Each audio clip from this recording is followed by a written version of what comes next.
사랑하는 파주중앙 가족 여러분, 3일 동안 평안하셨죠? 제 얼굴 보입니까? 네, 조금 높은 걸로 바꿨는데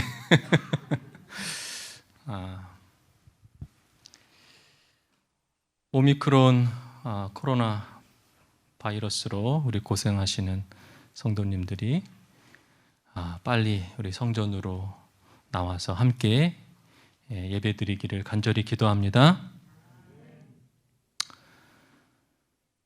그러나 앞으로 더 위험한 바이러스들이 우리를 계속 공격할지도 모르겠습니다.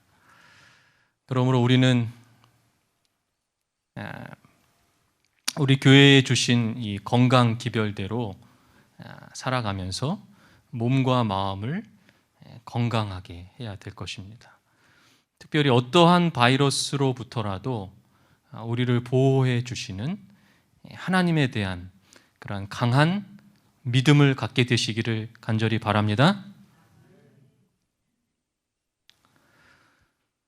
오늘도 하나님의 은혜로 단에 섰습니다. 성경의 맥 잡기 세 번째 시간인데요. 여러분, 성경의 맥을 잘 잡고 계십니까? 그냥 듣는 것보다 쓰면서 듣는 것이 훨씬 기억에 오래 남는다고 말씀드렸죠. 그러나 그것보다 더 좋은 방법은 여러분들이 누군가에게 가르치는 것입니다. 진정한 제자는 듣기만 하는 사람이 아니라 직접 예수님의 제자를 만드는 사람이 진짜 제자입니다. 우리 교회의 비전이 제자가 많은 교회가 되는 것임을 꼭 기억해 주시기 바랍니다.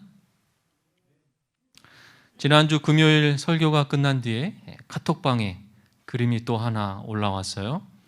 우리 청년반에 이은영 청년이 설교를 들으면서 그린 그림입니다. 참 훌륭한 학생이죠? 제가 그린 것보다 더 잘 그린 것 같아요. 누구든지 할 수 있습니다. 제가 목회했던 교회마다 다 이 그림을 가르쳤어요. 그 중에는 아이들도 있었습니다. 그런데 아이들도 다 잘 이해하고 잘 그릴 수 있었어요.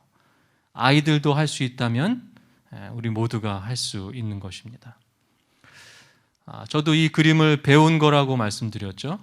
제가 신학대학원을 다닐 때에 임마누엘 전도단에서 오랫동안 평신도 전도자로 사역하신 임철민이라고 하는 형님이 신학을 공부하러 들어오셨어요. 그 당시에 태계원 교회 전도회를 할 때에 제가 도우러 갔는데 일주일 동안 그 형님 집에서 잠도 자고 이야기도 하고 그런 추억이 있습니다. 저에게 성경을 가르쳐 주시는데 대학원의 그 큰 강의실에 저 혼자만 앉아 있어요. 그리고 그분이 저만을 위해서 성경을 가르쳐 주시는 것입니다. 그때 얼마나 큰 감동이 있었는지 기억에 남습니다. 그 당시에 제가 대학원에 다닐 때에 나이 많으신 형님들하고 있는 것을 참 좋아했어요. 그때 같이 공부한 형님 중에 고재훈이라고 하는 형님도 있었어요. 그리고 임철민 형님, 이 두 분은 지금 훌륭한 목사님이 되셨습니다. 임철민 목사님은 수직교회에서 목회하고 계신데요. 2년이 돼서 제가 사할린에 선교할 때에 보일러가 망가졌는데 이 수직교회 임철민 목사님이 통해서 수직교회에서 후원 헌금을 주셔서 지금도 너무너무 감사를 합니다. 중요한 것은요, 저는 배우자마자 이 그림을 사용했다는 거예요. 그리고 지금까지도 사용하고 있다는 겁니다. 완전히 제 것으로 만들었어요. 계속 더 연구를 하는 것이죠. 제 몸에 맞게 제 옷처럼 만들어 가는 것입니다. 그런데 문제는 제가 가르친 분들은 이 그림을 잘 사용하고 있지 않다는 거예요. 저는 훌륭한 선생님이 못 되고 있는 것입니다. 저는 여러분들이 이 그림으로 만족하지 않고 더 깊이 연구했으면 좋겠어요. 그리고 꼭 사용하세요. 그래야 여러분들 것이 됩니다. 어떻게 하면 될까요? 가장 편한 사람을 한 명 기도하면서 정해보세요. 가족 중에 한 명이 될 수도 있고요. 친구가 될 수도 있고요. 누구든지 괜찮습니다. 그리고 이렇게 이야기를 하는 겁니다. 내가 오늘 성경 66권을 동그라미 9개로 너한테 설명해 줄게.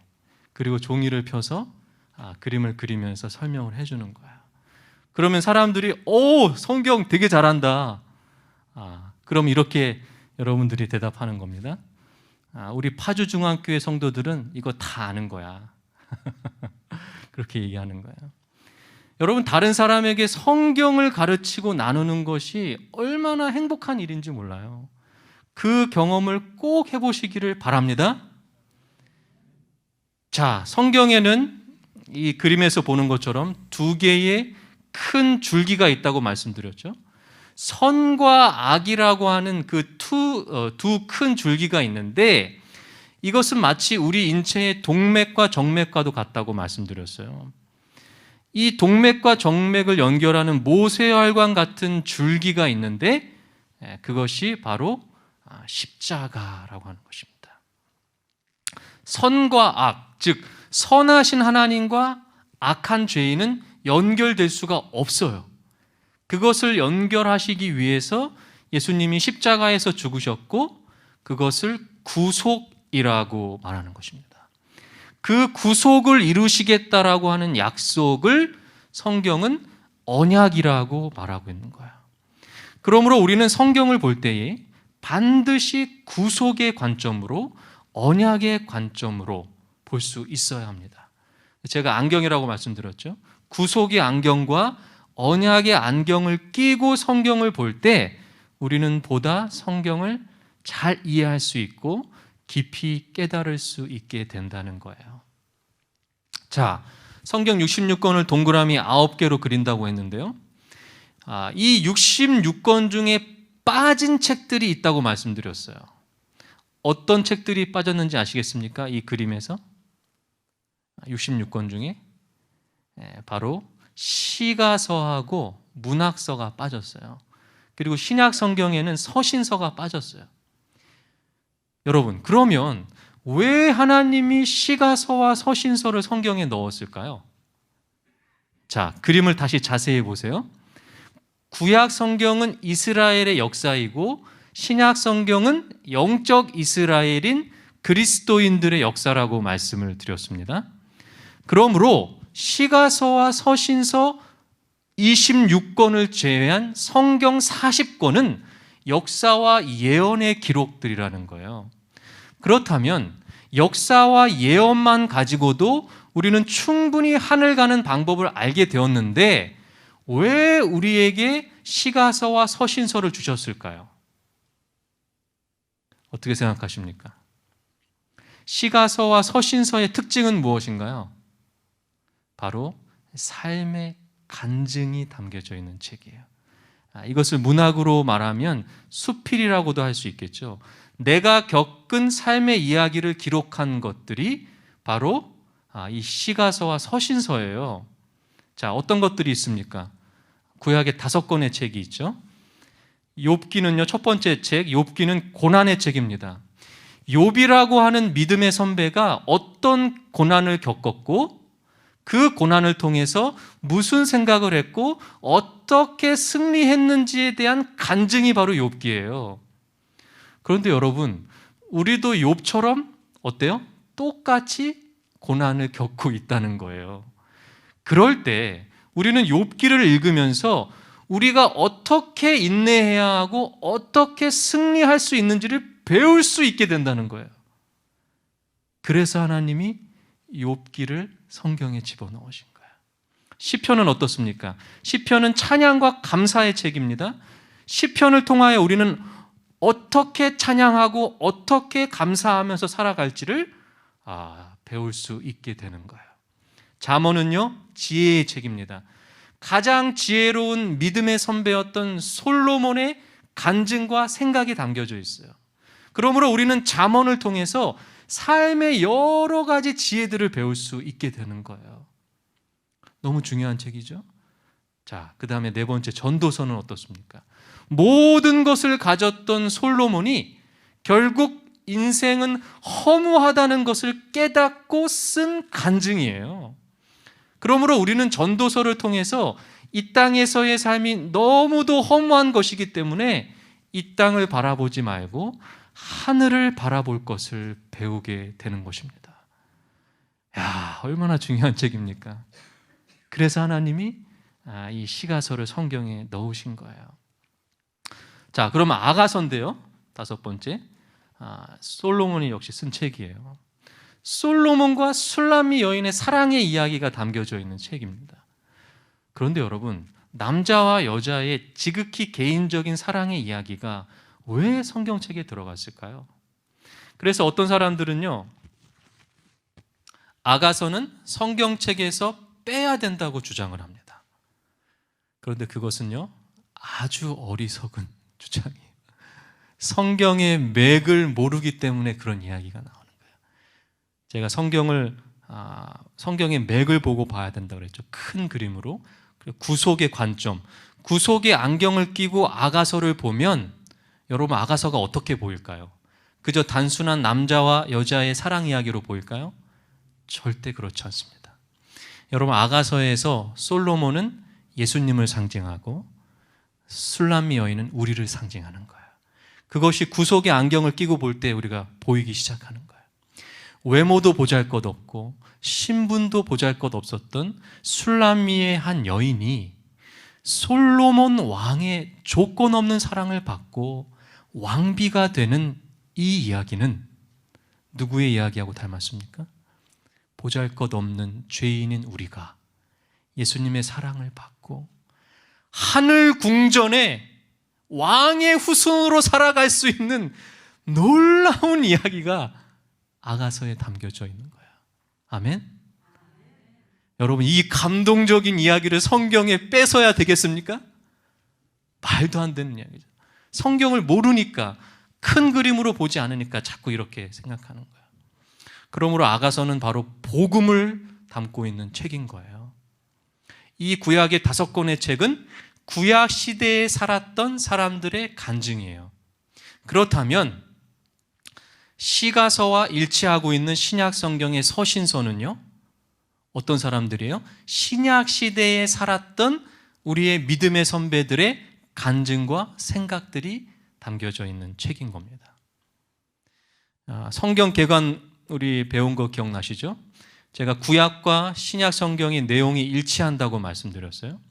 구약 성경의 5권의 시가서의 내용들은 신약 성경 서신서에 그대로 내용이 일치하고 있는데, 더 자세하게 이 5권을 확장해서 더 자세하게 여러 믿음의 선배들의 편지들을 통해서 우리가 배울 수 있게 하나님께서 하신 거예요. 우리가 신앙생활을 어떻게 해야 되고 어떻게 살아가야 될지를 아주 자세하게 알려주는 안내서가 바로 신약 성경의 서신서가 되는 것입니다. 그러므로 이 서신서는 매우 중요한 책들인 거예요. 특별히 그 가운데 로마서라고 하는 바울이 쓴 편지는요, 너무나도 감동적입니다. 우리 고재일 목사님한테 배우셨죠? 성경의 신학자들은요, 성경 66권 가운데 내가 하나의 책만 골라봐라 하면 무슨 책을 고를까요? 로마서를 골라요. 그만큼 이 서신서가 우리들의 삶에 너무나도 중요한 삶의 교훈들을 담아내고 있다는 것입니다. 자, 그러면 성경의 맥잡기 이제 3번째 시간으로, 오늘부터는 구속의 관점으로 구속의 안경을 끼고 성경을 보는 것을 어떻게 하는 것인지 배우고 나누려고 합니다. 오늘 설교의 제목은요, 참교회와 거짓교회입니다. 공부를 하기 전에 먼저 제가 책 한 권을 소개합니다. 제가 여호수아 전도단에 있을 때에 지도 목사님이셨던 지금 삼육대학에 계신 현대원 목사님이 쓰신 책인데요, 제가 현대원 목사님한테 성경 교수법을 많이 배웠어요. 저는 그것을 지금까지 잘 사용하고 있습니다. 그런데 문제는 많은 사람들이 배웠지만 잘 사용하지 못한다는 거예요. 그래서 이 목사님도 깊은 고민을 하시고 만든 책이 이 책인데요, 이 책의 특징은 아주 자세히 친절하게 말하는 것처럼 쓰여져 있어요. 그러므로 이 책을 가지고 누구든지 성경을 가르칠 수 있게 만든 겁니다. 그냥 같이 읽고 같이 연구하면 되는 거예요. 오늘 설교는 이 책의 일과의 내용을 제가 저에게 맞게 설교로 만든 겁니다. 여러분, 오늘 이 설교를 들으시고 누군가에게 이것을 가르치고 싶으신 분들은 이제 이 책을 가지고 하시면 돼요. 너무 쉬워요. 누구나 할 수 있어요. 여러분, 왜 교재가 중요할까요? 많은 성도들이 누군가에게 성경을 가르쳐 주려고 할 때에 가장 많이 하는 방법이 무엇입니까? 그 사람을 누구에게 데려가요? 목사에게 데려갑니다. 여러분, 그러면 어떤 문제가 발생할까요? 여러분이 스스로 성경을 가르치고 나누는 기쁨을 여러분 경험하지 못하게 돼요. 세상에서 가장 행복한 일이 있다면 무엇일까요? 저는 성경을 가르치고 나누고 그 사람이 하나님을 알게 되고 삶이 변하는 모습을 바라보는 것이 제일 행복해요. 이거는 경험해 본 사람만 알아요. 제가 목회 나오기 전에 여호수아 전도단에서 5주를 연속으로 교회를 돌아다니면서 전도회를 하고 성경을 가르친 적이 있는데 저는 그때의 행복을 결코 잊지 못합니다. 그런데 그렇게 큰 행복을 목사들이 다 뺏어버린 거예요. 여러분들이 직접 성경을 가르치고 나누는 행복을 반드시 다시 찾으셔야 돼요. 우리 고재훈 목사님이 계실 때부터 우리 파중중앙교회는 사도행전적 교회를 꿈꾸고 있습니다. 여러분, 사도행전의 성도들이요, 성경을 가르칠 때에 목사에게 사람을 데려갔을까요? 성경에 그런 이야기가 나옵니까? 여러분, 사단이요, 성경을 가르치고 나누는 행복을 뺏어버렸어요. 종교개혁은 캐톨릭 신부들만 읽을 수 있게 했던 성경책을 번역해서 나누어 준 것이 종교개혁이에요. 우리는 이제 제2의 종교개혁이 필요할 때가 왔습니다. 목사들만 성경을 가르치고 있다면 이제 그 행복을 성도들에게 나누어 줘야 돼요. 제2의 종교개혁은 목사들이 다 차지하고 있는 이 사역을 성도들에게 나누어 주는 것으로 시작됩니다. 저는 우리 파주중앙교회에서 그 제2의 종교개혁이 시작되기를 바라고 기도합니다. 아멘. 우리 교회 비전이 바로 제자가 많은 교회가 되는 거야. 한국 재림교회가 왜 이렇게 약해졌을까요? 여러 가지 이유가 있겠지만 목사들이 너무 많아져서 성도들이 해야 할 일들을 목사들이 다 뺏어갔어요. 여러분, 제가 지금 너무 심하게 이야기하고 있다고 생각하십니까? 여러분, 이렇게 한번 생각해 볼까요? 자, 제가 매일 하루에 1000명을 성경을 가르친다고 한번 생각해 보세요. 뭐 할 수도 없겠지만 만약에 제가 1000명을 가르칩니다, 혼자서. 그러면 몇 년이 걸려야 모든 사람들에게 성경을 가르칠 수 있을까요? 13,515년이 걸려야 됩니다. 저 혼자 그때까지 살 수 있겠습니까? 그런데 여러분, 1년에 한 명씩만 성경을 가르치고 성경을 배운 사람이 또 다른 사람에게 1년에 한 명만 가르치면 무슨 일이 일어날까요? 몇 년 만에 60억 인구 모두에게 복음을 전할 수 있을까요? 약 33년만 있으면 전 세계에 복음을 전할 수 있습니다. 여러분, 우리 파주중앙교회가 100명이라고 했을 때에 우리 여러분들이 1년에 한 명만 가르치고 제자를 만들면 제자가 몇 명이 됩니까? 1년 안에 200명이 됩니다. 그렇죠? 그리고 또다시 200명이 1년에 한 명만 제자를 만들면 몇 명이 됩니까? 400명이 됩니다. 2년 만에 400명이 되고 3년이면 800명 교회가 됩니다. 4년이면 1600명, 5년이면 3200명. 여러분, 저는 3200명 교회를 원하지 않습니다. 저는 교회가 200명이 넘으면 교회를 반드시 개척해야 된다고 생각합니다. 그게 제가 가지고 있는 비전이에요. 3200명이면요, 교회가 몇 개가 생깁니까? 16개가 생깁니다. 만약에 100명 중에 50명만 제자를 만들어도 교회가 5년 안에 8개가 생깁니다. 50명이 아니라 1년에 10명씩만 제자가 돼도 5년 안에 교인 수는 180명이 되고 제자의 수가 90명이 되는 교회로 우리가 성장할 수 있습니다. 그러므로 제 꿈은 1년에 진정한 제자 10명 이상을 만드는 거예요. 그래서 5년 안에 약 200명의 교회로 성장하는 것이 제가 가지고 있는 꿈입니다. 그리고 10년 안에 우리 파주중앙교회 같은 교회를 한 개 더 개척하는 것이 제가 가지고 있는 비전입니다. 여러분, 저의 꿈이 허황되다고 생각되십니까? 하나님은 우리의 꿈을 이루어 주시는 분이심을 저는 믿습니다. 우리가 꿈을 꾸지 않고 원하고 바라지 않기 때문에 꿈이 이루어지지 않는 거예요. 여러분, 사랑하는 파주중앙가족 여러분, 저와 함께 꿈을 꾸어보지 않으시겠습니까? 오늘 제목은 참교회와 거짓교회입니다. 여러분, 참교회에 다니고 계십니까? 그러면 참교회가 있으면 거짓교회도 있을까요? 하나님을 믿지 않는 사람들이 가장 많이 하는 질문이 뭔지 아세요? 하나님도 한 분이고 성경도 하나인데 왜 이렇게 종파가 많이 있냐는 거예요. 가장 많이 하는 질문이에요.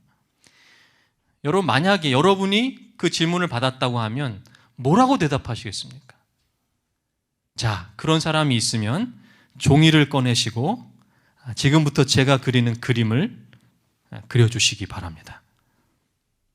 자, 선을 하나 긋는 거예요. 자, 이 선은 인류의 역사입니다. 하나님이 세상을 창조하셨죠. 참 하나님입니다. 참 신이죠. 그리고 시간이 흘러서 지금 우리는 2022년을 살아가고 있습니다. 그런데 문제는요, 창조한 이후에 얼마 되지 않아서 인간이 타락을 했다는 거예요. 타락. 여기서 이제 문제가 발생하죠. 자, 그런데 여러분, 여기서 제가 질문이 생겨요. 왜 예수님은 인간이 타락한 그 즉시 인간으로 지구에 오시지 않았을까? 여러분, 예수님이 언제 오셨습니까? 약 4,000년, 약 4,000년이 지난 후에 예수님이 오십니다. 그리고 예수님이 오시고 이제 해가 바뀌어서 약 2,000년이 이제 흘렀어요. 그래서 이것을 영어로 BC라고 합니다. Before Christ. 예수님의 탄생 이전의 시간들이라는 거예요. 그래서 예수님의 탄생 이전의 시간을 BC라고 하고요. 예수님의 탄생부터 시간이 다시 바뀌는데요. 그래서 이것을 AD라고 합니다. AD. AD는 라틴어인데요. 아노 도미니라고 하는 말이에요. 주님의 해가 시작됐다. 그래서 이제 AD라고 합니다. 자, 그런데 제가 한 질문이 뭡니까? 왜 예수님이 인간이 타락한 즉시 오시지 않고 4,000년이라고 하는 시간을 흐른 다음에 예수님이 오셨냐 이거예요. 여러분, 왜 그랬을까요? 이유가 있겠죠. 자, 하나님이 세상을 창조하셨어요. 이것은 하나님은 선이라고 말씀드렸습니다. 선. 하나님은 선입니다. 참 하나님. 그런데 인간을 타락하게 만든 존재는 악입니다. 악. 성경에는 선과 악의 큰 두 줄기가 흐른다고 말씀드렸어요. 사단이 한 것이죠.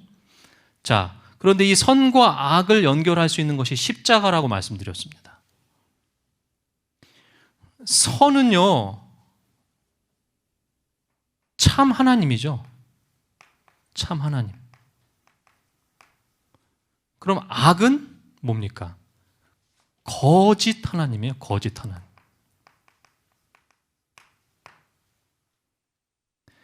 선은요, 참 예수님입니다. 참 예수님. 악은요, 참 예수님이 있으면 어떤 예수님도 있어요? 거짓 예수님도 있어요. 자, 그러면 참 예수님을 믿는 사람들이 모인 곳이 참 교회입니다. 그럼 참 교회가 있으면 무슨 교회도 있어요? 거짓 교회도 있습니다. 여러분, 이게 성경의 역사예요. 성경의 그 큰 두 줄기예요. 성경의 맥입니다. 선과 악이 반복돼요. 그런데 사단이요, 참 하나님을 우리가 믿지 못하도록 거짓 하나님의 모습으로 나타나고, 참 예수님을 믿지 못하도록 거짓 예수님의 모습으로 나타나고, 참 교회를 믿지 못하도록 거짓 교회의 모습으로 자꾸 나타나요. 자, 이것이 성경에 나오는데요, 마태복음 24장 4절과 5절을 제가 읽겠습니다. 예수께서 대답하여 이르시되 너희가 사람의 미혹을 받지 않도록 주의해라.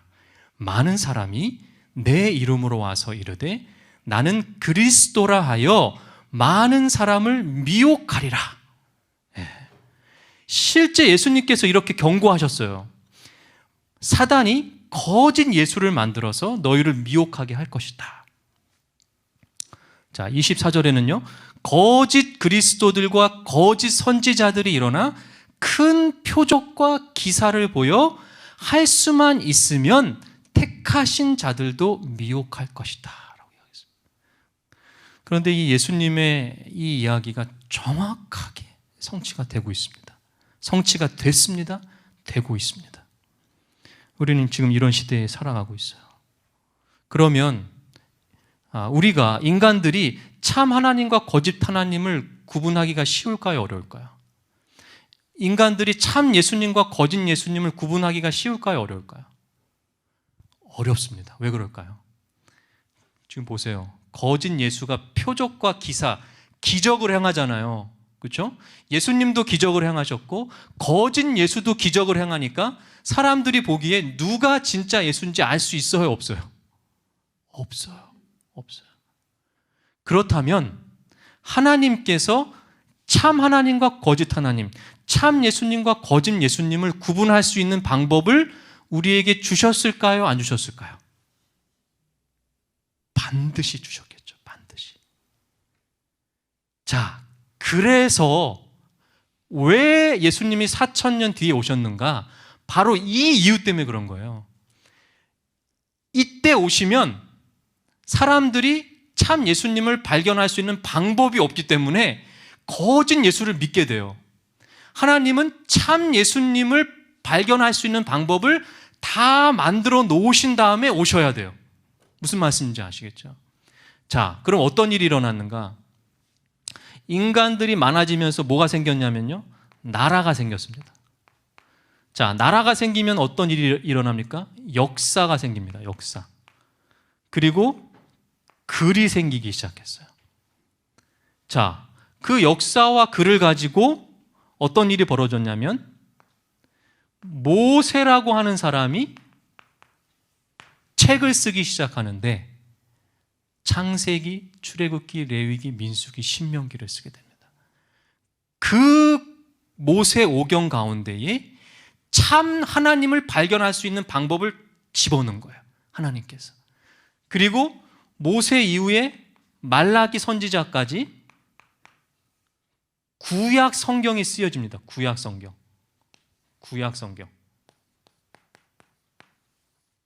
자, 구약 성경 39권에다가 하나님께서 뭘 집어넣으셨어요? 참 하나님을 발견할 수 있는 모든 방법들과 예언들을 다 집어넣으셨어요. 자, 그럼 이제 쉽죠. 어떻게 하면 됩니까? 이제 예수님이 진짜 오셨어요. 역사의 기록에 보면요, 예수님 당시에 거짓 예수가 약 800명 있었다 그랬어요. 놀랍죠? 그러면 그 거짓 예수와 진짜 예수를 구분할 수 있는 방법은 무엇밖에 없습니까? 구약 성경에 예언된 예수 그리스도와 실제 지금 예수라고 하는 사람들을 비교하면서 맞춰보면 돼요. 구약에 예언된 반복대로 예수님이 오셨고 죽으셨다면 그 예수는 뭐예요? 우리가 믿을 수 있는 예수님이 되는 거예요. 그래서 하나님께서 이 모든 것들이 구약 성경이 쓰여질 때까지 기다리신 다음에 예수님을 보내신 거예요. 우리가 참 예수님을 발견할 수 있도록 그렇게 하신 거예요. 그런데 문제는요, 이 시대에는 예수님이 눈에 보이니까 비교할 수 있어요, 구약 성경하고. 그런데 2022년을 살아가고 있는 우리들은 어떻게 비교할 수 있어요? 우리가 과거로 가서 예수님을 만날 수가 없잖아요. 그래서 하나님이 주신 책이 뭐예요? 신약 성경이에요. 신약 성경을 보게 되면 우리가 굳이 과거로 돌아가서 예수님 시대로 가지 않아도 예수님의 제자들이 아주 자세하게 예수님의 삶을 정확하게 기록을 해놨어요. 그럼 이제 우리는 어떻게 하면 됩니까? 구약과 신약에 나타난 예수 그리스도, 참 예수님을 성경 연구를 통하여 발견해내기만 하면 되는 거예요. 그래서 구약과 신약을 어떻게 해야 돼요? 연결시켜야 돼요. 십자가로. 그래서 구약과 신약을 통해서 참 예수님을 발견하는 성경 연구가 이루어져야 돼요. 그렇게 성경을 연구하고 가르치는 교회가 무슨 교회냐? 참 교회가 되는 것입니다.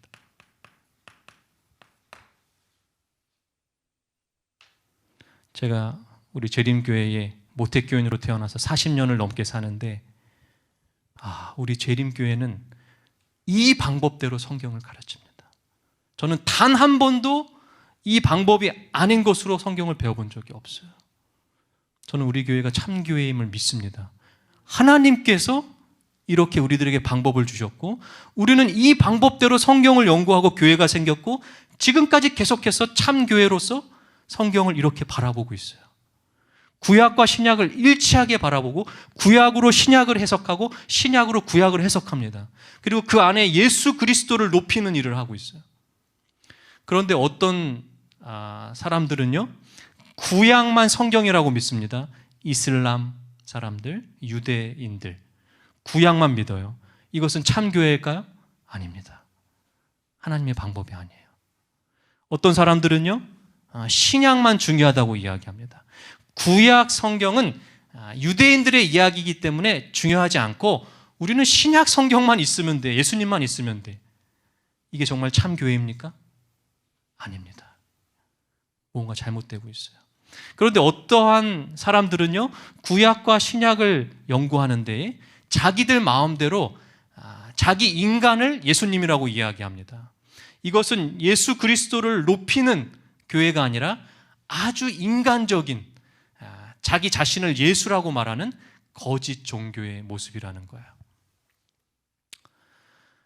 자, 여러분, 이제 마지막으로, 그렇다면 예수님도 정말 이 방법대로 성경을 가르쳐셨는지 확인을 해야 돼요. 그러면 이것은 진짜 맞는 것이죠. 누가복음 24장 15절 16절을 제가 읽어볼게요. 그들이 서로 이야기하며 문의할 때 예수께서 가까이 이르러 그들과 동행하시나 그들의 눈이 가리워져서 그인 줄 알아보지 못하거늘. 자, 이 이야기는 엠마오로 가는 두 제자의 이야기예요. 예수님의 십자가의 죽으심을 보고 실망을 해가지고 이 두 제자가 엠마오로 가는데, 예수님이, 부활하신 예수님이 그들과 함께 걸어가고 있어요. 그런데 그들이 예수님을 알아봤습니까? 못 알아봤습니까?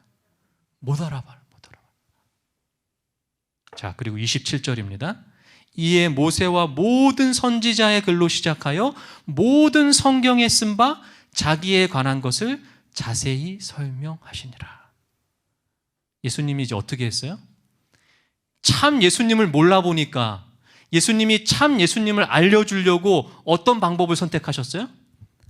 하나님이 주신 방법이죠. 똑같죠. 예수님이 똑같은 방법을 했어요. 모세와 선지자의 글이 뭐예요? 모세오경이잖아요. 그리고 선지서잖아요. 구약 성경에 나오는 예수 그리스도의 이야기를 쭉 가르쳐 주는 거예요. 자, 그랬더니 어떤 일이 벌어질까요? 31절. 그들의 눈이 밝아져 그인 줄 알아보더니 예수는 그들에게 보이지 아니하는지라. 그제서야 참 예수님을 발견하는 거예요. 예수님이 지금 우리가 지금 성경이 말하고 있는 이 방법 그대로 가르치셨고, 그때야 비로소 엠마오의 두 제자가 예수 그리스도, 참 예수를 발견하게 됐어요. 그때 이들이 뭐라고 고백하는지 아세요? 놀랍습니다. 32절. 그들이 서로 말하되 길에서 우리에게 말씀하시고 우리에게 성경을 풀어주실 때에 우리 속에서 마음이 뭐하지 아니하더냐?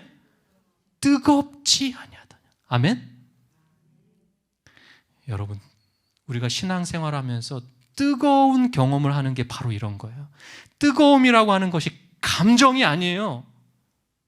감정이 아닙니다. 말씀을 통해서 참 예수를 발견할 때 우리가 진정으로 뜨거움을 경험하게 되는 거예요. 그런데요, 여러분, 이게 예수님만 사용하신 방법이 아닙니다. 사도 바울도 똑같이 성경을 가르쳤어요. 자, 보겠습니다. 누가복음 24장 44절. 또 이르시되 내가 너희와 함께 있을 때에 너희에게 말한 바 곧 모세의 율법과 선지자의 글과 시편의 나를 가리켜 기록된 모든 것이 이루어져야 하리라. 이 이야기는요, 바울의 이야기가 아니라 예수님이 이 12 제자를 찾아가셔서 이제 엠마오의 제자 2명에게 하신 것처럼 똑같이 12 제자들에게 뭐를 가르치셨어요? 모세의 율법과 선지자의 글, 시편, 구약 성경을 똑같이 가르쳤어요. 그제서야 제자들이 변화되기 시작했어요. 뜨거워지기 시작했어요. 그제서야 오순절 성령을 경험하게 된 거야.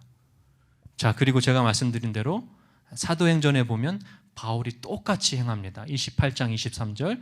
그들이 날짜를 정하고 그가 유숙하는 집에 많이 오니 바울이 아침부터 저녁까지 강론하여 하나님의 나라를 증언하고 모세의 율법과 선지자의 말을 가지고 예수에 대하여 가르친 거야.